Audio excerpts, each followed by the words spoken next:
Alright guys, welcome back to the physics lecture series presented by Spencer Sabatino and Will Cotter.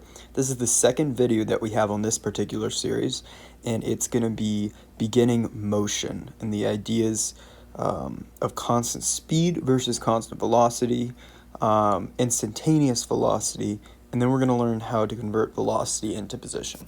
With that being said, let's get into it. So constant speed can be thought of as moving distance at the same rate with respect to time. So imagine that we have a particle, and this particle can move, but it can move in a lot of different ways. So let's say it's moving 3 meters per second. Well, it could be moving almost in an elliptical pattern like that. It could be moving straight. Could be moving in a circle, not a bad circle at that, but could be moving any pattern of ways. But as long as it's moving at 3 meters per second at that particular speed, then it is moving at what we call constant speed. Now the difference between constant speed and constant velocity is that we have to be moving position at the same rate with respect to time while moving in a straight line. And I underlined that for emphasis. I'll underline it again in this new blue color. But it's important that we're moving in a straight line in this case. And what that means is that we have a constant position.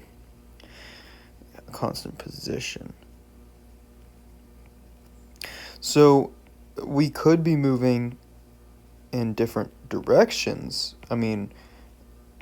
Meaning we could be, if you look at A, B, and C, they're all in different directions, but they're consistent with the direction that they're moving in. In other words, you're not seeing this and then this. This D example would not be considered constant velocity because we're changing the direction at which we're moving. Unlike constant speed, we have to worry about that. Speed is it's moving distance with respect to time, but constant velocity factors in speed and both direction. So we have to be careful about that when we were talking about the concept of constant velocity. And so with that, we kind of explain a little bit more. So this part is kind of explaining, yes, if something is moving at constant velocity, it must be moving at constant speed. That is true because constant velocity means we're moving at constant speed and constant direction. So by that logic, if we're moving at constant velocity, we must be moving at constant speed. There's no and, ifs, or buts about it. With that being said, if something is moving at constant speed, as we just discussed, it is only moving at a constant velocity if its motion occurs in a straight line. So any other instance is not considered constant velocity, even though we're moving at what we would consider constant speed. With that being said, I created a little bit of a tree diagram to help understand these two terms. So if motion is moving at constant speed, if that's a yes, then we ask ourselves, is it moving in a straight line?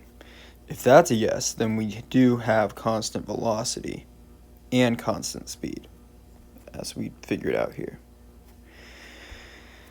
If it's a no to moving in a straight line, we are not moving at constant velocity. However, we are still moving at constant speed. If the answer to moving at a constant speed is no, then off the bat we know that we can't be moving at a constant velocity, so we are moving at a non-constant or accelerating speed. And so accelerating, don't worry too much about that right now, at least for the purposes of this video. In the next video we'll get into what acceleration what that exactly is, and how we can go about doing constant acceleration motion. But for now, don't worry too much about that. And so it's important to realize that when we have constant velocity, we are moving in what we call uniform motion. And so the uniform motion equation we can kind of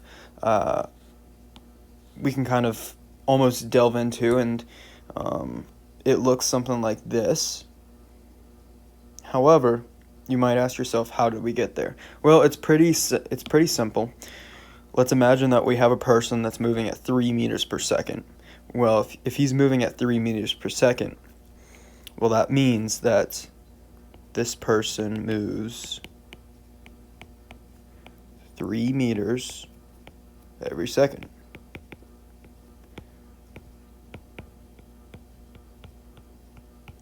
So if I asked you how far did he move in 1 second, you would say 3 meters.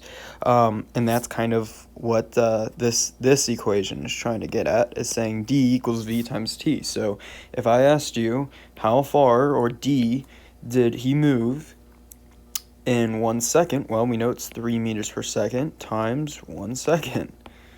If it's 2 seconds, then it would be 6, but in this case, 1 second, it would be 3.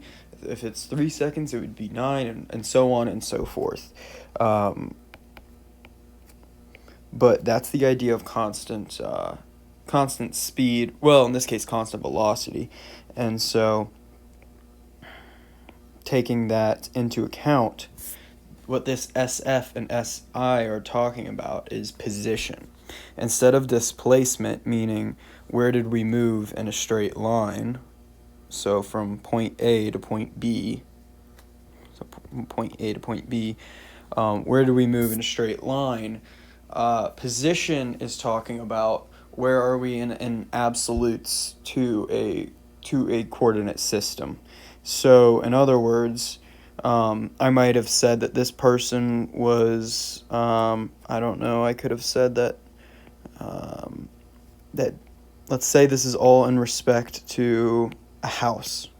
Well, if you don't know how far this person is from the house to begin with, then you can't figure out how far he is at the end, because we only know how far he moved from the starting position, and we don't know where the starting position was in respect to the house. So this SI, that's almost like how far that person was from the house to begin with, whereas this SF, or final position, talks about how far he is from the house to end with.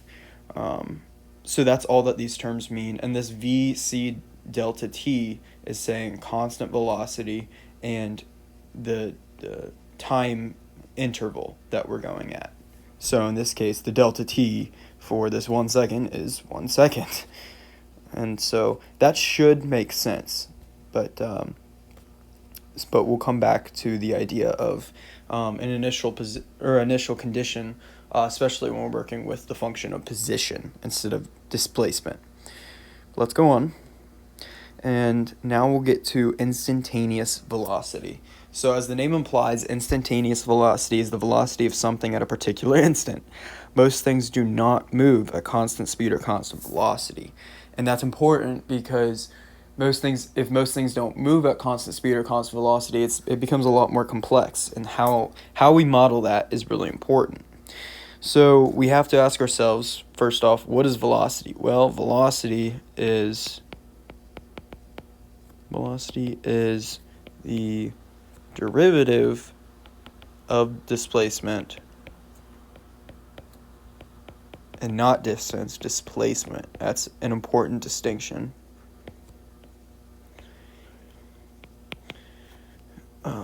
Sorry, not in, but with respect to time.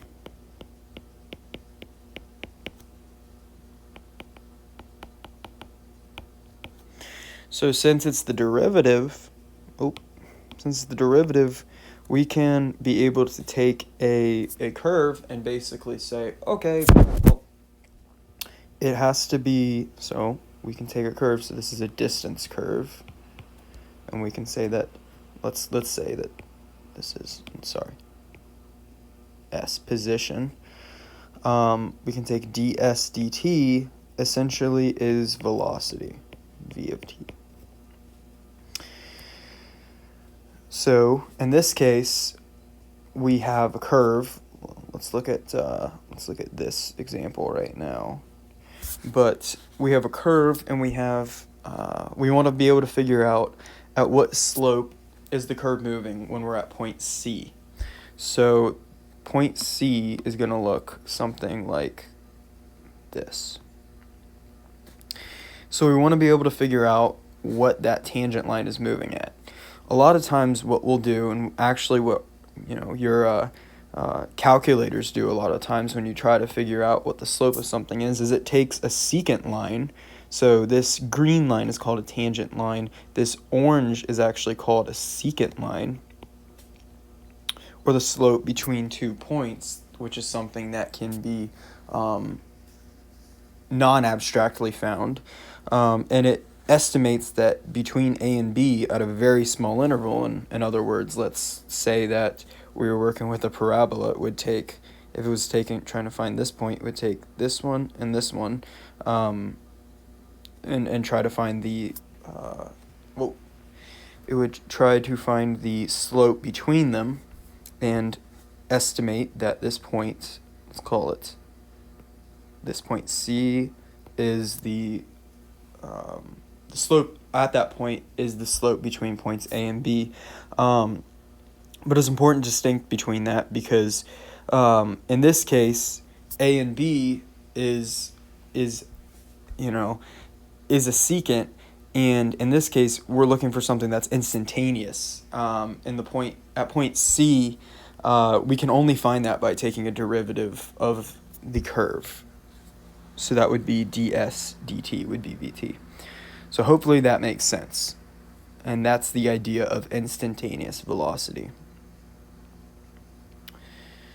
Moving on, now we can talk about converting velocity into position. So now that we know that the velocity can be defined as ds dt, we can logistically say that we need an integral to find position in terms of velocity. So the equation that we would use to be able to link these two terms is this big one. And let's try to break this down first. So let's only consider from here to here for right now.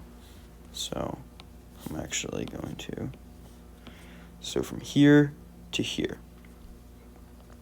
Well, we're saying the final position is equal to the initial position. So kind of when we were talking about that idea of that guy who's moving in the house, the same example, this would be the initial position, and then the final position would be over here.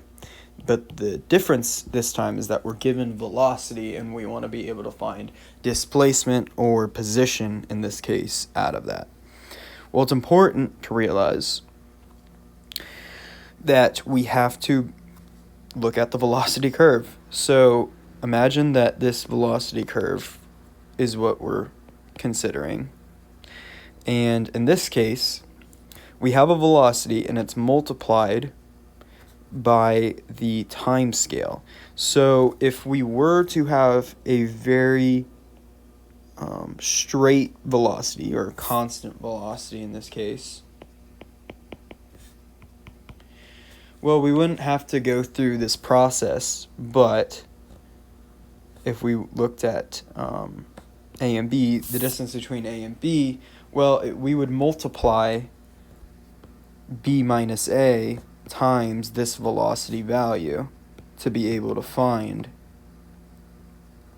the displacement that occurred within this period. So it's the same idea here. We're taking the time difference times the velocity, and we're cutting a bunch of different time differences down, so almost like as shown here. We want to find the total displacement traveled here between these two orange lines. And so we're cutting down into a bunch of different little rectangles, and we're cutting these rectangles down so small that eventually the time width between them is 0. And what that means is that we need, in order to evaluate it, we need an integral to do so. So this sum sum symbol refers to adding up all these little rectangles, and this delta t as approaches 0 is referring to these rectangles becoming infinitesimally small. So then we come over here, and it should make a little bit more sense now that we're taking the integral, or the area between the curve and the x-axis of the velocity curve. So if we took this particular curve, we're basically taking this area, taking an integral of this area between the initial time, so this would be the initial time, and the final time. And we're adding that to our initial condition. Our initial condition should be able to tell us where we are at the end. And so this next slide, if you will, kind of explains that. So we realize that the velocity is the integral of velocity, and that gives, the position is the integral of the velocity plus an initial condition, or telling us where we are initially. So velocity, the integral of velocity is really displacement, telling us how far we've gone in a straight line. Displacement, telling us how far we've gone in a straight line. However, if we want to know position in a coordinate system, we have to know where we are to begin with, and that's kind of the same idea here. So if our speed, if we take the integral, and conceptually, if we can understand this, if the speed tells me that I walked 4 meters and I ended up here, and it going from blue to orange, but go ahead and ignore that. If the speed tells me that I walked 4 meters, well, I don't know the position because I don't know where I started. If I knew that this start was, let's say, x equals 3 meters, well, I know that I moved 4 meters to the right, so then I can say I'm now at x equals 7 meters. But that's why we need an initial condition to be able to understand position in respect to velocity. But hopefully this video has been able to tell you and made you understand what the difference of constant speed versus constant velocity is, as well as helped you understand velocity, displacement, and position, of course.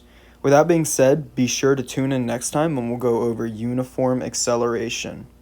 And as always, if you enjoyed the video, if you found it helpful, please leave a like and subscribe. All right, I'll see you guys next time for uniform acceleration.